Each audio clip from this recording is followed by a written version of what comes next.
I'm Gretchen Stecker. Dad and I have been coming and serving at Westside for about 4 years now.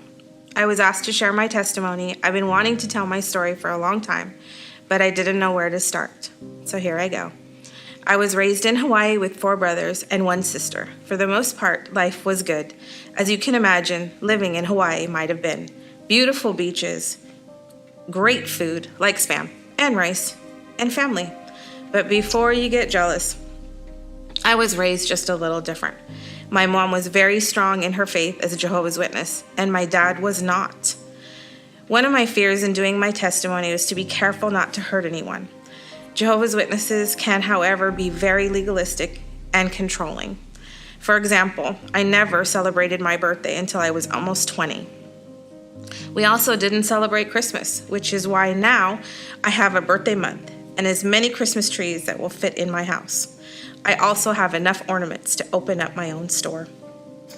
I was never allowed to be involved with any normal school activities like sports or dancing or anything.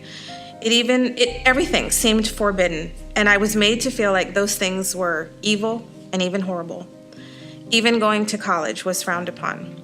I also had questions, but I was made to feel like I was some kind of rebel for asking them instead of someone who cared about knowing the truth. I felt like I was always being accused and meanwhile trying to be a good example for my younger siblings, which caused me to feel so much pressure. This also caused me to question who God really is and question organized religion.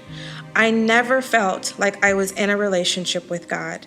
It always felt more like the Jehovah's Witnesses telling my mom how to raise me. And if we weren't following their rules and their teachings, you were wrong. I was disfellowshipped, and my parents and siblings were told to cut all ties from me. They had no contact with me at all, and for things they claimed I was doing, which I wasn't. I was out of school at this time, and I was very hurt, very much by this. I realized looking back that some of the mistakes I made as I was trying to find real love. I had my first 2 daughters without having a commitment from their dad. I thought maybe kids and family would bring the love I was looking for and that I would continue to think this way, even after I did marry their dad and had our 3rd daughter. But what I realize now is without a relationship with God, there was always something missing. The connection with God was always something I was looking for, and as a Jehovah's Witness, never found. Years later, I feel like God sent an amazing woman into my life who flat out told me, "I'm picking you up for church." I had 3 little girls and was so nervous to go. But that next Sunday she showed up, and off to church I went. The kids were put into this room called Sunday school, and I was led into a building of people who truly loved God. It was here I found the connection with God that I had always been looking for. It was through Jesus. With the Jehovah's Witnesses, it was always about getting as right as I could and hopefully be good enough to be close to God. At the same time, I was always being told I wasn't. I felt like I could never reach him. With Jesus, it was him reaching out to me.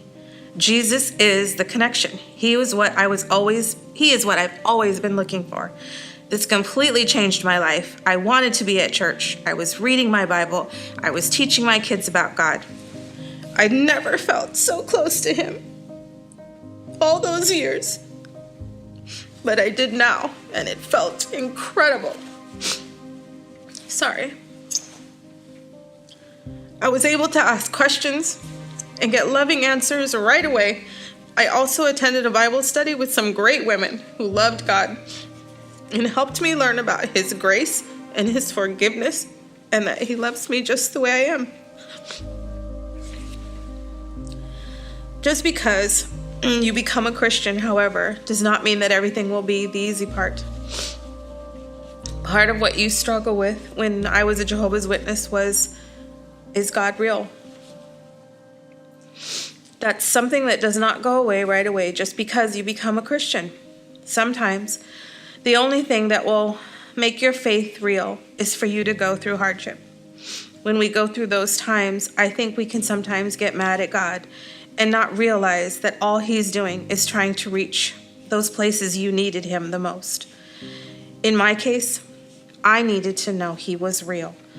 My faith was put to the test when I went through a very painful divorce. I continued to go to church even though it was really hard. I tried to maintain my own walk, meanwhile praying that my girls would know the reality of Jesus for themselves as well. I suffered from depression and even went on meds while my whole world seemed to be crashing down around me. God never gave up on me. I belonged to him. He pulled me through it. He showed me that he is real and he is faithful. While my faith still gets tested, it's stronger than ever. I know that God loves me and that he loves to restore. He has healed my heart in more ways than one. Not only has he healed my broken heart with his love, he also taught me grace and forgiveness, and that he absolutely is real. He's absolutely real. I love the thought that he chased for me. He fought for me.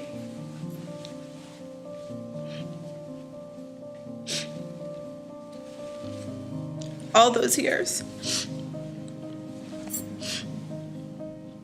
My hope is for those of you who are listening is that you know that God can meet you wherever, whenever, and that he already has reached out to you with his son, Jesus. Your whole life could change if you give him a chance like I did. Thank you for listening.